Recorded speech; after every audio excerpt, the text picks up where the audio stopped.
do for our parent organizations is provide strategic planning. Just like our businesses, just like our schools, our educators are involved in process of school improvement plans that tend to range within 1 to 3 years and then 5-year plans.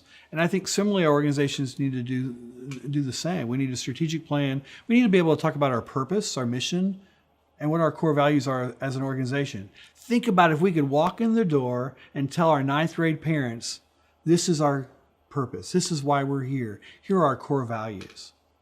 I think we'd be able to pull people alongside us in our journey much quicker if we could do that. Because our goals are the general big picture ideas of what we want to do. Our strategies are how we're going to get them done. And I think most programs, those goals won't change much over the years, but how we strategize and create intentional opportunities to create and meet those goals may need to evolve and change as we get more efficient. And then I think once we reach that, we've got our strategic planning, defining who we are, developing our purpose, and then we set our goals and strategies. And then this is the part we tend to fall short in. We tend to fall short in finding action plans. We talk about it, we meet about it, what needs to get done, but do we really create action plans to say, yes, we need to define the role of section liaison, and Pat's going to do that, and Pat's agreed to do that by July 1st. Once we have that, we can then work within the organization to accomplish our goals, make sure that our strategies are really being implemented and who owns those. Once we have that, we can monitor the success of the organization. And then finally, after we have gone through the year in full, or maybe even a certain project in specific, we have the opportunity to see our plan, set our goals and strategies, put our volunteers into action, and then we can monitor how they're doing, and then finally evaluate how can we do things better. Or, that worked awesome, who would have thought? Let's keep doing it. So to me, I think that's how we should run our programs. And we often, as educators, know who needs to do what and when that needs to happen.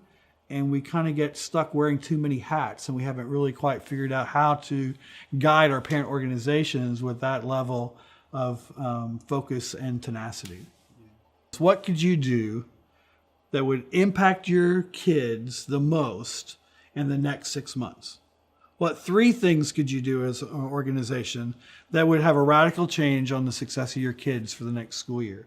And start there.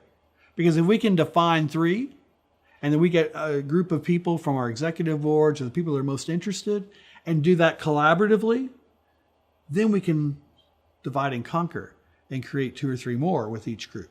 So over a period of 2 to 3 years, we might have a really strong foundation for the entire program. You know, people want our communities to be more involved with organizations, but the reality is we really look internally and reflect a little bit. We just ask. We just go and say, gimme. I think if we really want to involve our community, we need to start looking at how we could provide a concert in the park. Could we have a movie night at the school and put up a big screen in the back of the auditorium building and provide Cokes and popcorn for all the community and let them know that we're in this together collaboratively. If we start doing more things like that, and then we come along and ask someone to buy some fruit, they go, oh yeah, I went to the movie night down at the whatever, I'd be glad to do that. So, you know, there's lots of intangible ways, but I think we need to be really important. We need to give really important attention to the fact that if we're going to be asking for someone's help, we need to make sure we're in a collaboration of some sort. Otherwise, we're just keep coming back to the well, and eventually the well's going to run dry.